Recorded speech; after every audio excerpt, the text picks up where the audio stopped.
Welcome everybody to session number one, Degrowth, Past and Futures. We're going to have 3 talks today. We're going to start with Charles, who's part of the economics for the Anthropocene program, PhD program at McGill, and he's going to give his talk on financial history for the Ecozoic.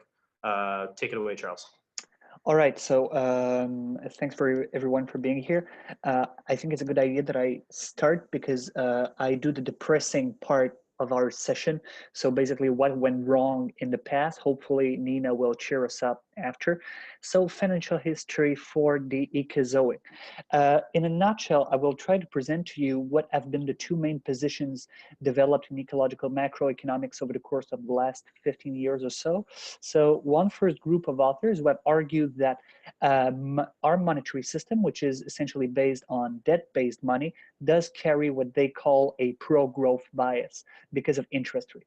So I'll be trying to develop this position, and then I will present also the position of other authors, both inside and outside ecological economics, according to whom there is no such pro-growth bias in our monetary system, or at least if there is one, it's more complicated than the first position argue. So the first positions represented mostly by authors like Herman Daly, but also Josh Farley, Philip Lawn, argue that when banks create money, as they phrase it, out of thin air, they create it with an interest rate. And in order for the refunding of loans plus interest to be possible, there needs to be an underlying economic growth. So in other words, our society's financial system needs a growth of material throughput, otherwise we'll go on in financial crisis. And if there is a financial and monetary crisis, the entire system run nuts. They are arguing, basically drawing insights from Frederick Soddy's, who argued in 1926 the position that I now term the pro-growth bias position. So basically, someone like Daly says, I quote him extensively. He argues that a continuing stream of new loans require that borrowers expect to invest in a project that will grow at a rate greater than the rate of interest. So unless that expectation is sustained by growth, they will not borrow and the money supply will shrink. On policy grounds, someone like Herman Daly argues for what he calls a full reserve banking. So in a nutshell, full reserve banking is for each dollar loaned by a bank, there needs to be $1 in cash in bank reserves. So in their opinions, money will not be created anymore out of thin air, and the pro-growth bias would be nullified. So on a balance sheet basis, how can we formalize this argument? So basically, as I've been saying, when banks loan money, borrowers have to refund the loan plus an interest. The interest they pay is always superior than the interest they receive on their own deposits, the bank liabilities. So equation 1, the profit is equal to this difference between interest on loan and interest on deposit. And since interest on loans is always superior than the one on deposit, there needs to be, according to Daly, a growth in society's material throughput for the system to go on. Now, other authors inside ecological economics, I think of someone like Peter Victor, but Tim Jackson as well. And outside ecological economics, other authors have been arguing that this position is not that it's not true, but if there is indeed a pro-growth bias in our society, it needs to be identified in the dynamic of capitalism itself. So you could have full reserve banking, but still have a pro-growth bias if you keep capitalism. Those authors are using methodological tools that are way more advanced than what Daly uses for his own argument. So I'm not going here to go on with the demonstration by Victor and Jackson, but rather I'll go on with a demonstration by Louison Canfour, who is a French economist now working in Vienna in the Department of Ecological Economics. And he published a paper a few years ago with Marc Lavoie, who is a Canadian post-Keynesian economist. And basically, in their opinion, Daly has it wrong because there is a pro-growth bias indeed in our economy, but this is the dynamic of capitalism. So they basically reproduce Marx's capital reproduction scheme. So basically, in capitalism, capitalists invest money in a series of commodities, so fixed capital, produces something, and out of it comes commodity with a superior value that it can sell for profit. And that is the pro-growth bias of capitalism. Money is not necessarily a pro-growth bias machine. Now, what I'm going to do in my own thesis, I do not want to answer the question what money does, because I think it's too complicated. I would rather answer the question what money did.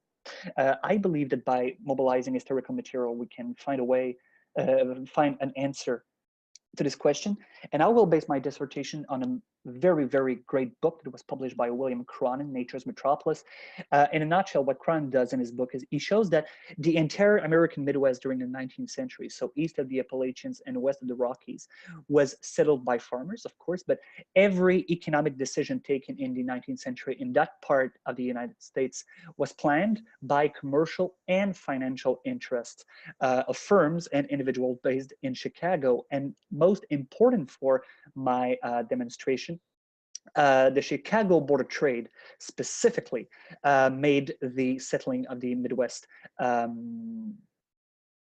Anyway, I'll put that in parentheses and go on with an example.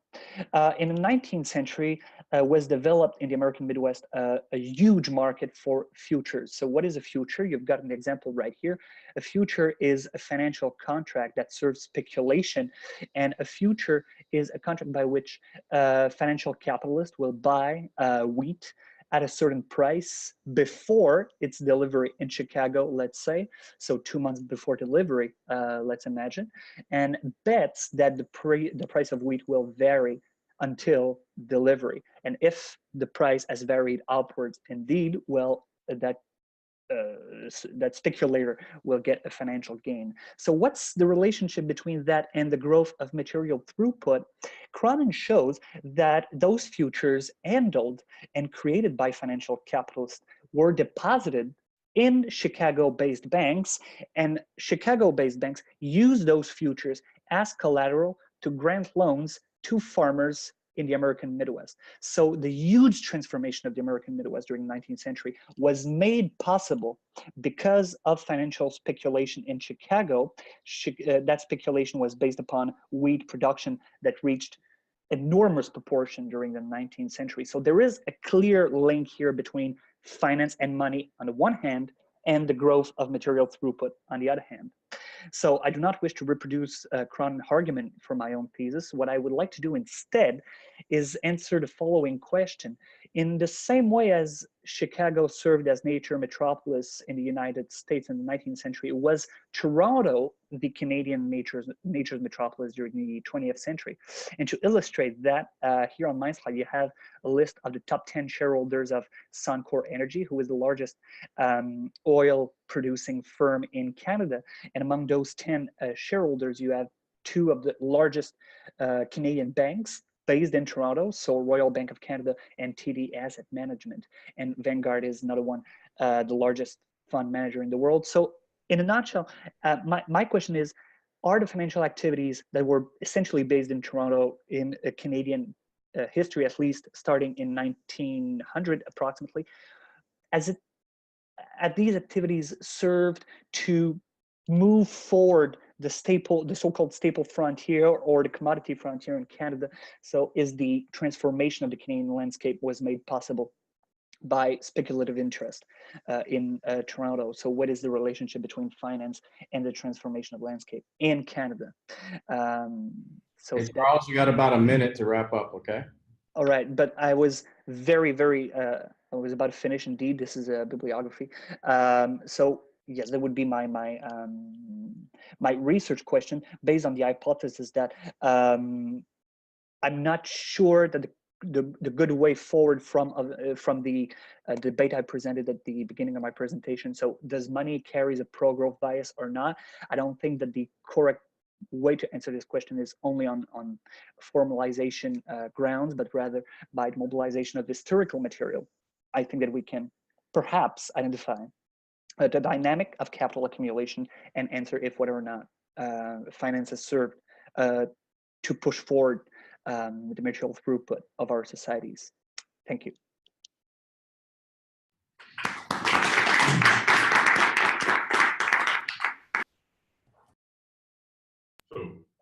So Charles, good presentation. I was like a couple minutes late, but I think I got most of it. One thing I was curious, so you show this, this circuit where we take money, trade it for commodities, produce other commodities, and then sell that for more money. But it seems that since the 1980s, the vast majority of money is loaned into existence to buy existing assets. There's no production in there at all. So it's like, $5.3 trillion a day buying other currencies. Most stocks are bought on credit. In the 80s, Reagan made it legal for corporations to buy back their own stocks, and they've been doing that at an unprecedented pace.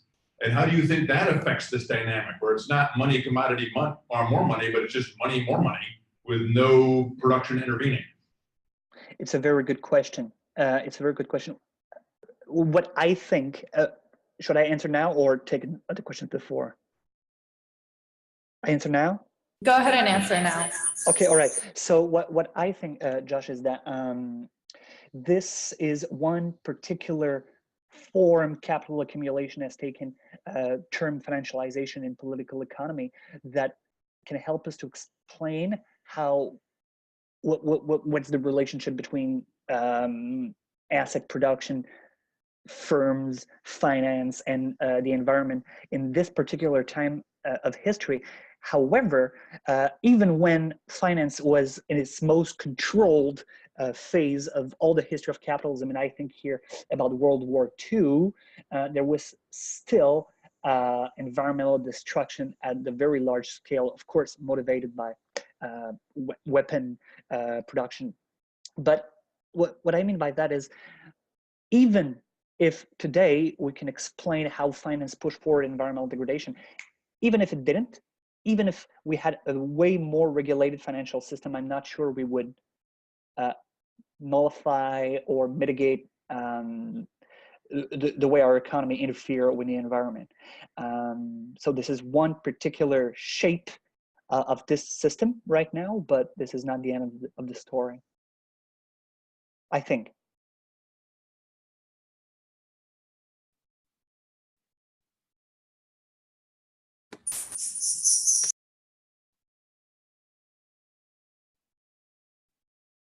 Go ahead, ask my computer. All right. Hi, Charles. Hey. Question from Barbara Maraca from the Common Boards, and it's she asks, is there any substantial difference to the financial speculation after the deregulation of the 1970s, or is there just a continuation of former trends? Good question. Good question. The only thing I could say at this moment that is intelligent, because I can say based on my own research, is that there are two main theories, and I would say two answer this question. One, mostly inspired by people like Max Weber and the German historical school, argue that there was speculation from the very moment that money was created. And if there is a difference, it's purely a quantitative difference. We have more speculation today, of course, but it's not a qualitative fundamental difference. And on the other hand, we have Marxian approaches who argues that starting with capitalism, but even more with deregulation and neoliberalism, what Josh said before, there is a qualitative difference. Finance has become, according to them now, the main fuel or the main growth engine of capitalism today. So there is a fundamental difference according to them. I don't know. I couldn't answer that question. I think I would need to perform a very in-depth empirical research to provide an answer to that. But for the moment, it would be purely theoretical. Thanks, Charles. We have one more question from Stephanie Seguino, who's here from our economics department. Hey, Charles, nice job on that. So I wanted to go back to Josh's point. So he's pointing to this beginning of what we call financialization. And financialization has been linked to a slowdown in economic growth. So just want to encourage you to be nuanced about this and expand your focus beyond the productive impact of lending, for example. So that's my thought for you. Just to quickly add one thought along that, when we, there's just, as Stephanie said, it's linked to a slowdown in growth, and it's also, you're not producing anything. So in some ways, from an ecological perspective, wow, sounds good, except for the fact you're transferring all the resources to the few. All right, we're gonna have to wrap there and just have you think on that, Charles. Thank you. So why don't you stop sharing your screen and we'll switch over to Nina next. And we're still fumbling with our audio technology here, so, but it seems that y'all can hear us. Okay, yeah, please. Yeah, and folks, feel free to come in and out all day. You know, we're here till about 5 o'clock. And again, if you have questions, just type them in the comment box. Even if things come to you later, we can share them with each of our speakers. All right, Ben, sorry, I'm interjecting. No, that's totally fine. So as we reflect on the past, we also have to look forward to the future. So we have Nina talking about prospects for peaceful growth. Nina is part of the Masters in Leadership for Sustainability program at UVM. And yeah, I'm looking forward to her talk. Thank you, Ben. Good afternoon, everyone, and thank you for being here. My name is Nina Smoliar, and I'm delighted to talk today about prospects for peaceful degrowth. I will present a broad flyover view of the degrowth concept in hopes of sparking interest and conversation. First, I'll name problems related to economic growth and add on to what Charles has already shared with us. Then move on to define degrowth, talk about some obstacles, such as capitalism and mental models. I will offer reframing as an optional pathway towards degrowth, and I'll touch on the concept's relationship to democracy, then provide some examples of community and macro level methods of degrowth. We'll zoom in on labor as a leverage and pivot point, and name a selection of avenues for further research. So, over the past few centuries, economic growth has raised living standards and spurred innovation. However, by now, the costs, a selection of them broadly listed here, related to economic growth, far outweigh the benefits for humanity as a whole. In the words of Herman Daly, economic growth has become uneconomic and is bringing the human species to the point of making ourselves extinct. Degrowth starts with a message from Captain Obvious that infinite growth on a finite planet is physically impossible. The challenge for humanity is to design and plan so that the inevitable decline can come with peace and well-being too. Degrowth is a multidimensional concept to such design. It's a rallying slogan, an evolving and growing social movement, and a normative academic concept that's positioning itself as an umbrella framework for implementing the ecological economics agenda. Degrowth is a deliberative and collective process to downsize production and consumption significantly, reduce the throughput that Charles also mentioned, doing it in a globally equitable way, while increasing well-being, justice, and democracy. Such a process and outcome would harmonize human relationships with each other and with nature, and is a pathway towards the Ecozoic era. But of course, there are major obstacles to contend with on the way to aspirations of Ecozoic harmonies. The major one is the global growth-based capitalist neoclassical economic system. We'll probably be talking about that a lot. This system is designed as if it's not embedded in the biophysical limitations and realities of nature. And as such, this economy does not have a when to stop rule, a question of scale in ecological economics. The absence of such a rule means that the system can innovate to avoid having expectations, processes, and institutions about how to stop. Also, the manifestation of the path dependence phenomenon is that once a process and mode are set in motion, social mobilization, the rules of the game, and even people's thinking create self-perpetuating dynamics that make change very difficult. And speaking of people's thinking, the Slovenian political philosopher Slavoj Žižek said that for us, it's actually easier to imagine the end of life on Earth than the end of capitalism. People's individual, habituated, often unconscious mental models are an obstacle to growing public and political support for degrowth. Research on communication, cognition, and how people form opinions documents the power of word choice and framing. It indicates that growth is strongly associated with positive improvement and direct negation of that with undesirable loss. Politicians and economists are certainly not immune to these associations. And in the West as well, among progressive and environmental attitudes, growth is also closely linked with personal growth, spiritual and inner growth. And even Noam Chomsky himself in the 2013 interview lamented that degrowth frightens people because they hear poverty in it.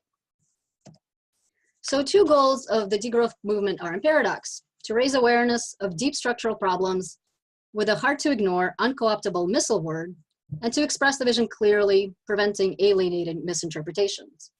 I myself personally really like the term degrowth as it cuts through the baloney about the myths of growth. And many degrowth proponents find the term problematic for its off-putting effect. And even though the word degrowth is a strong signal to policymakers that social and environmental policies that would be suitable to the Ecozoic era should not hinge on growth, it is prudent to consider using different terms, especially ones that signal the benefits of degrowth, such as justice and joy. Examples of alternative names are better life, great transition, simple or fair prosperity, or any of these four words placed in front of the word economy: well-being, happiness, caring, thriving economy. Using any of these, perhaps strategically in different contexts and for different audiences, can make a more inclusive tent and be effective in facilitating for people at various levels of power and leverage in society, to imagine a radically different future. For a transition to such a future, the only acceptable path that's part of the values and commitment of the degrowth movement is that it is pursued with public consent, however that emerges. Totalitarian imposition is not an option. One vision is that we will need deliberative arenas where interaction and iterative dialogue can happen between government, civil society, and private entities. And in these arenas, what would be required initially is a collective process to rethink and decenter concepts of individual liberty and personal subjectivity that are at the core of Western and especially American culture. A more communitarian, empathic relationship within each person to our fellow people would enable collective visions and synthesis of that collective visioning that is context-specific and appropriate to local communities. Examples of degrowth in practice at the local level are grassroots community-based resilience initiatives. They include local food production networks, tool lending libraries, co-work spaces, transition towns, time banks, local community currencies, and social impact and worker-owned businesses. These structures can disrupt the status quo drive for profits at any cost and change the economic system from below. Here's a sample of macro-level policies that are aligned with degrowth as well: placing non-tradable caps on resource extraction, phasing out unsustainable consumption, enforcing strict regulation of advertising, investing in slow mode and public transport, strengthening social and ecological standards for business, and making jobs and universal basic income political rights. These and other changes require coalition building and NGO involvement as well, and they are to be calibrated with social justice and equity approaches. Zooming in, labor is a promising leverage point. In the degrowth framework, jobs and income are decoupled from growth and in some ways from each other. The job guarantee and job sharing mechanisms, coupled with universal basic income, are two policy instruments that can bring work and income into the realm of political rights and take them out of the competitive realm of the private sector, where only the very top, small in number, ruling owner class reap the maximum benefits and freedom at great expense of everyone else. And as people's preferences in the global north are shifting towards more leisure than consumption, the scaling down of paid, energy-intensive, professionalized work begins to make more sense. That allows time for voluntary and personally motivated activities that are often community caring and community building in nature, that are high in social value and contribute to personal well-being, and that use much less physical energy than the same activities performed as services through professional sectors. Reduction in work would also decouple work from social status concerns, which above a certain income level and above a certain economic security level are the big factor in people's happiness. So, reducing labor would lead to feedback loops that favor degrowth. It would mean less stuff made, there would be less stuff to consume, all of which reduces the energy and resources used. Less work would also lead to lower disposable income, which also means lower consumption. And less work would mean less work-related stress and illness in the global north, and therefore greater levels of well-being. A simultaneous and interdependent reduction in these three components, production, consumption, and energy, will constitute a major shift in the transition to a degrowing economy. Point is, the only sustainable growth is degrowth. There is much yet to be determined to innovate and to experiment on the journey to degrowth. There's the delicate, third rail, mostly avoided concern of human population growth. The degrowth movement can also benefit from formal modeling to show benefits of degrowth on well-being, as well as assessment of goals at various scales of time and space.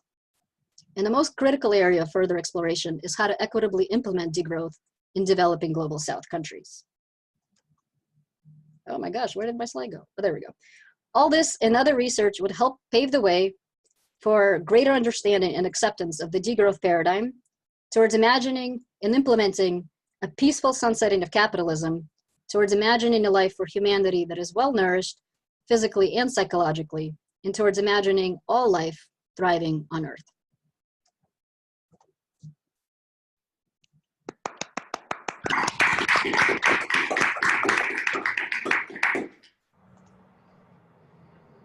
Perfect. 10 minutes on the dot. Well done. Thank you. Should I stop sharing? Hi, Nina. Can you hear me? I can hear you, yes. Awesome. So there's a question from the comment board from Barbara Muraca. And the question is degrowth not also challenging the very definition of what counts as productive labor? And then with the added comment, considering feminist critique of labor is essential when reconsidering work under degrowth. You have any thoughts? So absolutely, overall, like degrowth is a fundamentally anti-capitalist project through and through. And capitalism fundamentally depends on wage labor. And so for sure, productivity in the degrowth paradigm is like in many ways separated out. There's this concept that I've read about that is alternatively called core or amateur economy, where those are the activities that people would be doing if they didn't have to work so much, and they would be doing a lot more of them. And I alluded to that in one of my slides, where people would be doing things that are a lot more productive in terms of their social well-being and community well-being, and that is actually labor. And certainly the term caring economy that is actually being worked on out in the world, a lot of that hinges on the fact that women's work is, a lot of work that's done by women is not valued in the capitalist system, and they're under compensated in many ways. So certainly in the degrowth paradigm, like the entire labor issue would be like radically reorganized. I don't know if I lost people. Great, thank you, Nina. There's another question by Katie, and she asks, growth-based capital systems help to develop the state's role as a peacekeeper. When we reignite small communities, especially in times of scarcity, the groups develop strong outgroup antagonism. In maritime Canada, degrowth practitioners do care about community, but only their own. So how do we reconcile the idea that extended empathy is undercut by community, and can we? Oh, that's an amazing question. I mean, I certainly, operate on like that all of the things that we need to happen in the world for the Ecozoic era are possible. So I think we can. I think it'll take a lot of work. I think a lot of mental, I only mentioned one mental model that is a barrier, but there are also lots of other mental models that are barriers, including all kinds of various biases, and that in the dividing line between our group versus some other group, and seeing separation in groups as like a legitimate way to operate. One of the assignments for this class this past semester was this movie around eusociality, where Edward Wilson, did a bunch of research, and that was very controversial at the time, where it talked about how the in-group, out-group part is very much something that most of us in the modern world can relate to, but that there's also another aspect of human nature where we as a collective actually are also one big organism. And if we can find ways to shift in our mental and emotional models of relating to everyone as an in-group, which is possible, then that can contribute quite a lot to the transition to a degrowing economy and a degrowing culture, or degrowing economy with the appropriate types of cultures for that economy. I have a real quick question. You know, barrel of oil, they say the Americans use enough barrel of oil that we're doing about 350 hours of work a day. And if we have a degrowth economy using less fossil fuels, I never quite understood how that would relate to less labor. It seems to me if we slash fossil fuel use, if anything, there's been an increase in demand for labor, not a decrease. Yep, this is a debate within the degrowth movement right now. There are actually, maybe, you know, it may come as a surprise, a lot of debates within the degrowth movement, as well as within ecological economics. That is one of the frontiers of research about how to actually think about and plan for, okay, if we're gonna have energy descent, that's gonna actually mean probably more human energy and labor. I think again, it's the definition of labor and especially the underlying power dynamics of labor that are very destructive and oppressive in the current world. I think that those things need to be teased apart and kind of figured out, I guess, for lack of a better word. But certainly the need to do things like to build shelter and to grow food and to take care of each other is not going away. That's no, but we, in terms of the trend, the way like some of us degrowth people visualize the transition or what we would transition to, is that we would have a lot less of pressure to do work that's actually very destructive, and instead be doing the work that's actually very generative towards well-being. And that would include, you know, like a lot of slow mode, a lot of like appropriate technology types of living. I'm hoping I'm covering all the angles, but I'm, you know, probably not. There's a lot to it, and that's a really great question, and that's one of the frontiers that needs to be developed within degrowth. All right, thanks a lot, Nina. That was great. Up next, we are pleased to have Dr. Barbara Maraca. She's an assistant professor at Oregon State University. She works a lot in degrowth. She was a member of the organizing committee of the 4th Degrowth Conference in Leipzig, and she's working on an article for the Cambridge Handbook of Environmental Sociology called Degrowth as a Radical Alternative to the Neoliberal Restructuring of Growth Societies. Take it away, Barbara.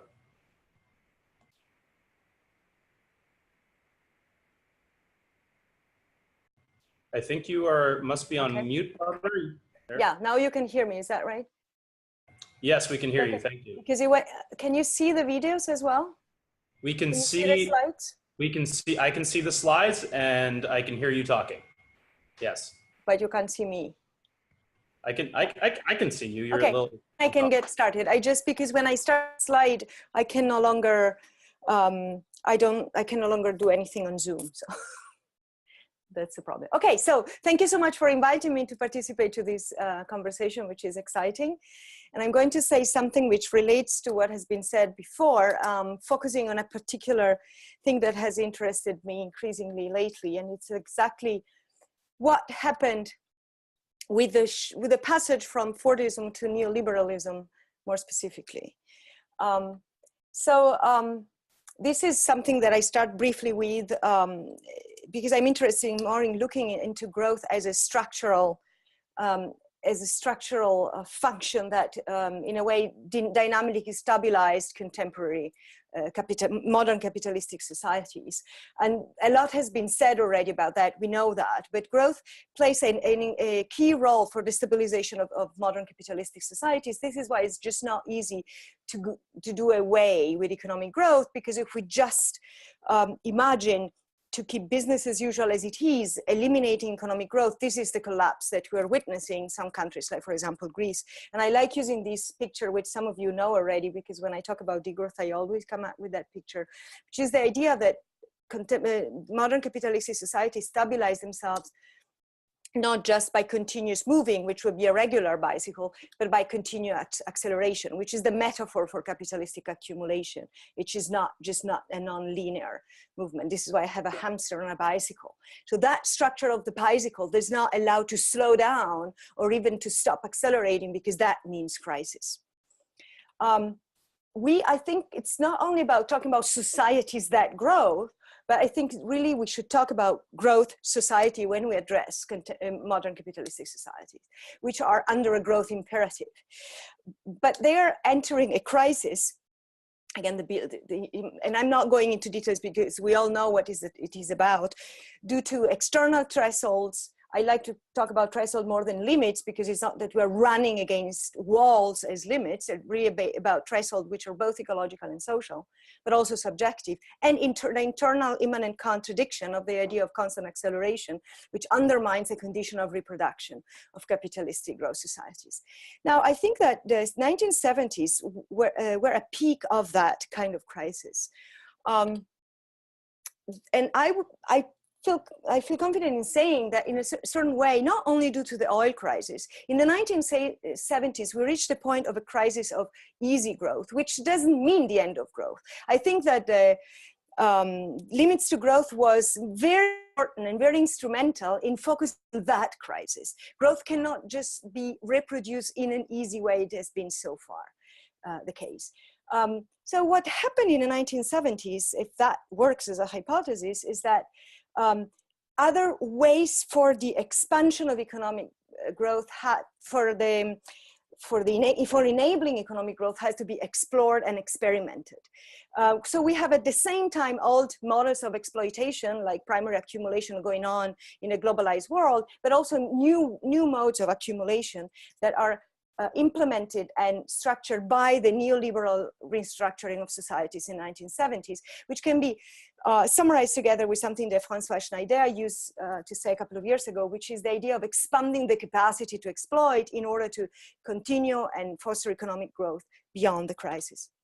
And I could talk forever about that, so I'm just giving three moments of this expansion. Expansion literally in space and time. We've heard about futures as collaterals right now. And this is why my question was about whether there has been any qualitative change with the 1970s, or just a kind of incremental movement that was there already. So when we talk about expansion in space and time, that means literally from land grabbing to an expansion into new areas, which are not literally space, but for example, the commodification of ecosystem services. And also in time, which is not only the future, but also is widening up the present via intensification, which is what we have been experiencing, especially in the countries of the global north, in terms of an acceleration of the pace of life. I think I'm just going fast here in order to remain under the 10 minutes. There is an expansion of direct capitalistic exploitation within the structure of classic capitalistic production, and an increased indirect role of whatever is considered as the marginal, which is functionalized to the reproduction of the core of capitalistic production.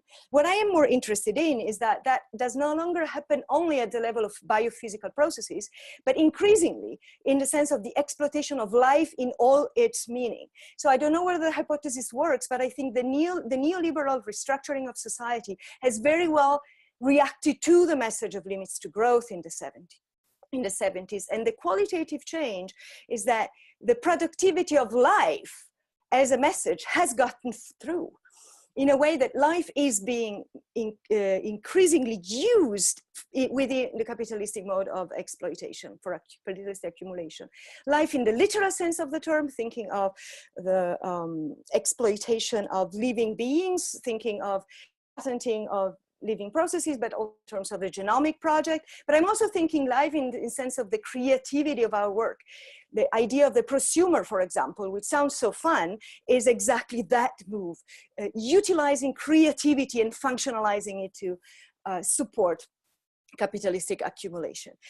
There is a level in which the narrative is no longer just a narrative of more, but it's also a narrative of better. This is why probably, which is what I think that DeGrowth is so powerful at, because it does not only address the biophysical pattern, but also the ideological pattern behind it in terms of the functionalization of creative desire. And this is, by the way, why I really like the term degrowth, because it's much harder to use it and transform it into a neoliberal narrative. Of course, it sounds depressing. Yes, it probably does in a world in which things should not sound depressing, because pushing people forward to be creative is something that can again be refunctionalized for the reproduction of neoliberal capitalistic accumulation. This is a provocative thought. Now, just let me throw a few ideas about degrowth. And again, this is the alternative picture that I'm offering here. This is a different bicycle. So the only way to move towards a degrowth path is to radically change the frame,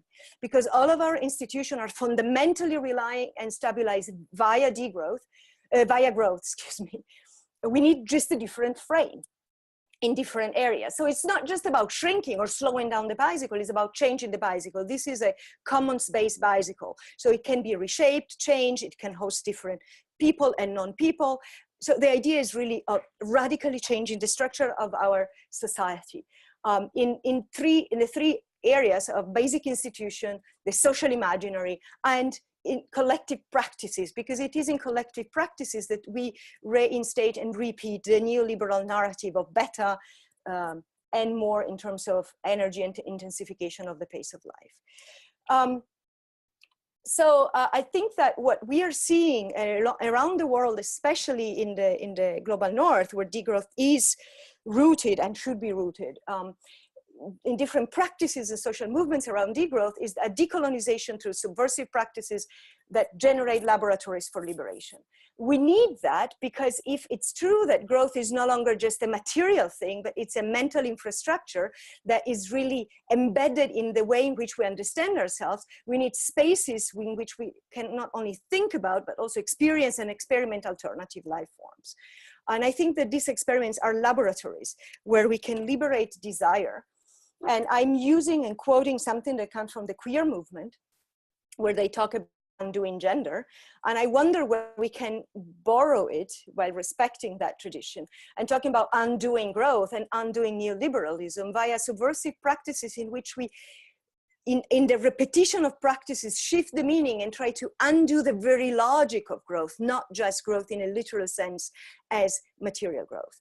And this is where we need liberation labs, and we need possibilities to be transformed as subjects, where our desire itself has to enter that transformation in our bodies, in our emotion, in our imaginaries. And I think I'm just concluding with an example, which is not, it's usually example are not the perfect story, but I think this is an interesting example from Catalonia, which is the Catalan Integral Cooperative, and I think is a good example of new social movements in which the vision of a radical different society is essential, but what they're actually doing is creating spaces for resilience in the way in which they are experiencing and experimenting different forms of life in their daily relationships.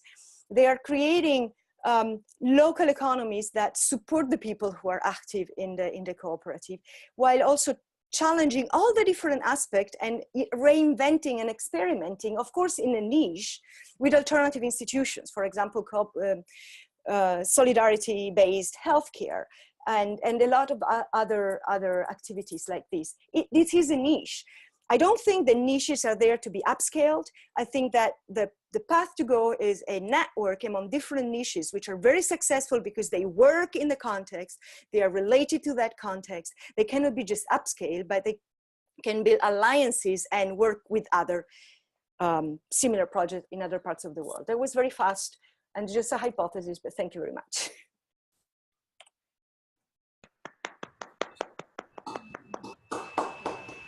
Great, thank you.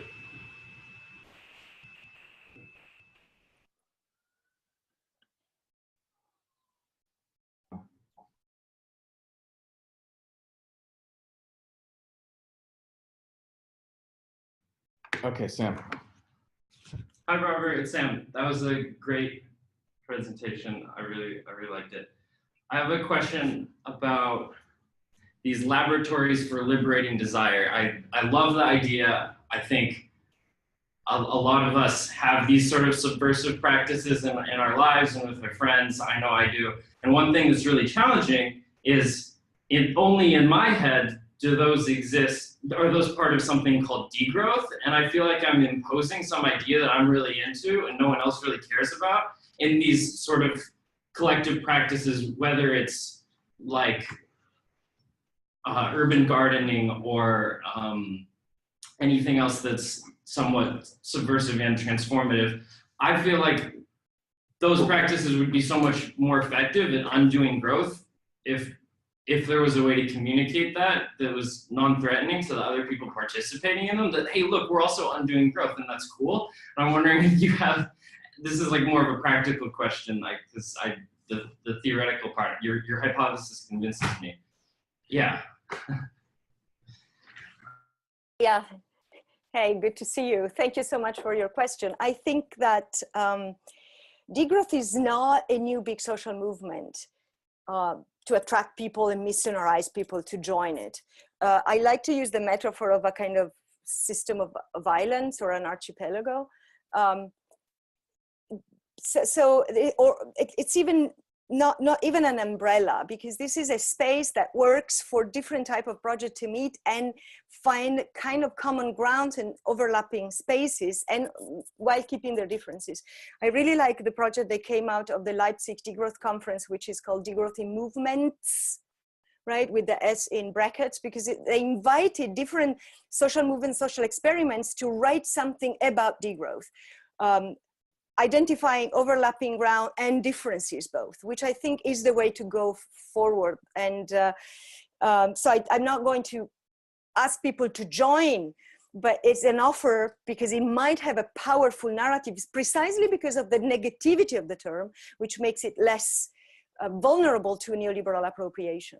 And I think that that might or not happen. And there are other movements globally which might not join the club, but they're still fighting for a similar struggle, right? So I'm thinking of RED in India, you know, the Radical Ecological Democracy, and other groups like that, which is fine.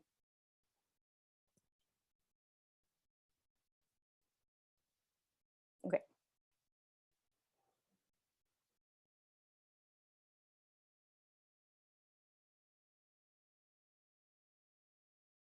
Hi, Barbara. Can you hear me? All right, so there's a comment on the comment board that I just wanted to reiterate for you. So Kate says, 7 lessons from the gay rights playbook. 1, teach people how to talk about it. 2, cultivate community. 3, have a simple message. 4, tell personal inclusive stories. 5, shatter stereotypes. 6, focus on heartfelt values. And 7, be positive. Thank you, I appreciate that. I would probably, I had to be positive because when we're talking about groups who are struggling for intelligibility, for being seen in society, if you don't have the sense of we can make it, you get depressed. So this is a different narrative of being positive. The term degrowth is very positively associated in Southern Europe. It doesn't have that depressing undertone, which it's interesting for me to notice that it has in this country.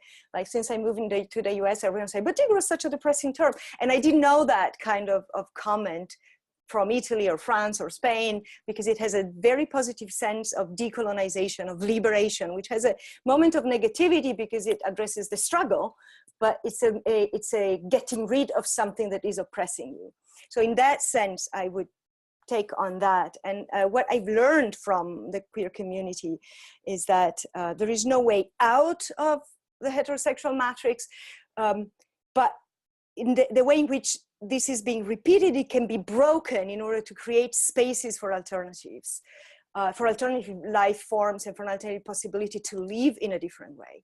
And you know, I'm not just taking it over from them. I say there is something to be learned at the point in which we're so deeply embedded in neoliberal narratives that it's even hard to start imagining ourselves outside of those patterns. So we need a community where we can start we liberate ourselves in that sense and opening up to alternative practices. And I would stress subversive practices, just to go back to Sam's question, because urban gardening can be a subversive practice or not. I live in a small town and everyone has their house, their little yard, and they grow their own tomatoes. It's a nice thing to do, right? I don't see much of a subversive practice in it. It's, you know, those who can afford a house can do that.